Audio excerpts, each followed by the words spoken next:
السلام عليكم ورحمة الله وبركاته እንግዲህ ዛሬ ደግሞ እንደምታዩት በሐይቅ ዙሪያ የብረታ ብረት ስራ ባለሙያተኛ ጋር ነኝ። እንደምታዩት የመስኮት ማሰሪያ እየተበየደ ነው።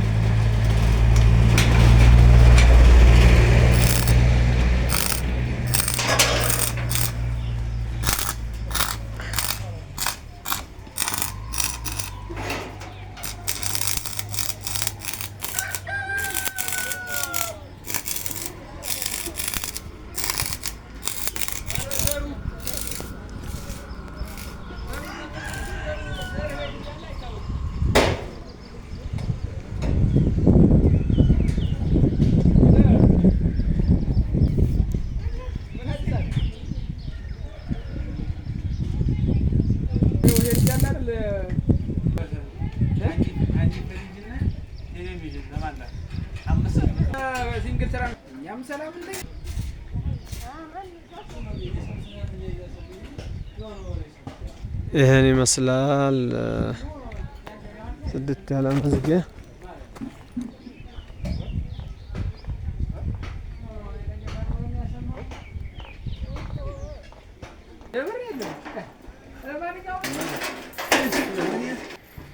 እንግዲህ እንደምታዩት ጽድት ባለ ኢሚቴሽን ብረት እንደዚህ የተሰራ ይገኛል። ዘሩ ብረታ ብረት ሐይቅ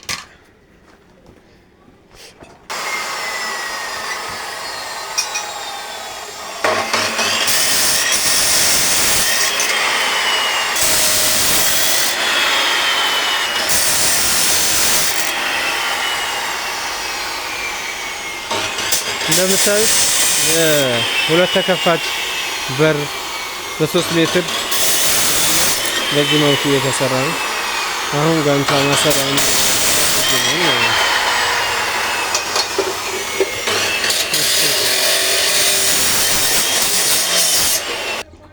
እንግዲህ አልጋ እንደዚህ ይሰራል። አሁን በኤችዲኤፍ በዚህ መልኩ እየተሰራ ነው። እስቲ ወደ ውስጥ እንግባና ደግሞ ያለውን የውስጡን ማለት ነው። የእቃው ጥራት ይሄን ይመስላል። እስቲ ይሄኛውን ገፈተው ማሻአላህ ተባረከላህ። በቃ خلاص ይሄን በፈለጉት እናንተ ደስ ባላችሁ መልክ መምረጥ ትችላላችሁ። ይሄን ይመስላል። ሌላ አልጋ እንግዲህ በአጠቃላይ ተሰርቶ ያበቃው ይሄን ይመስላል። ጥርት አድርገው ነው የሚሰሩት።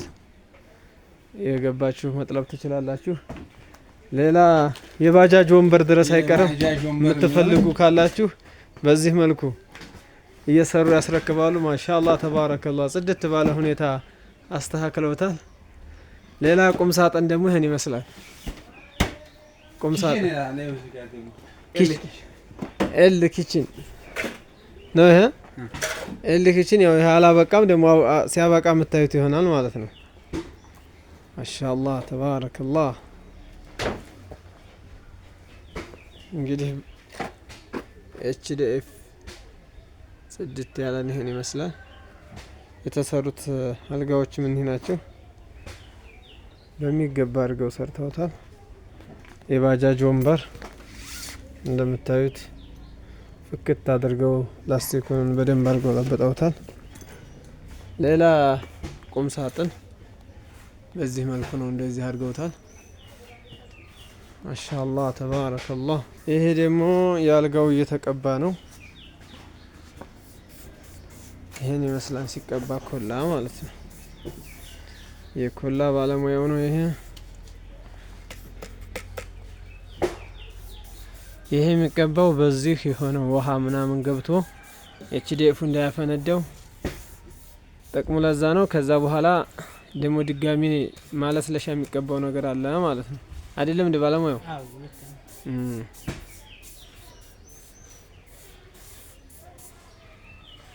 ይሄን ይመስላል። ጥራቱን በጠበቀ ሁኔታ እየሰሩ ለደንበኞቻቸው እያስረከቡ ነው።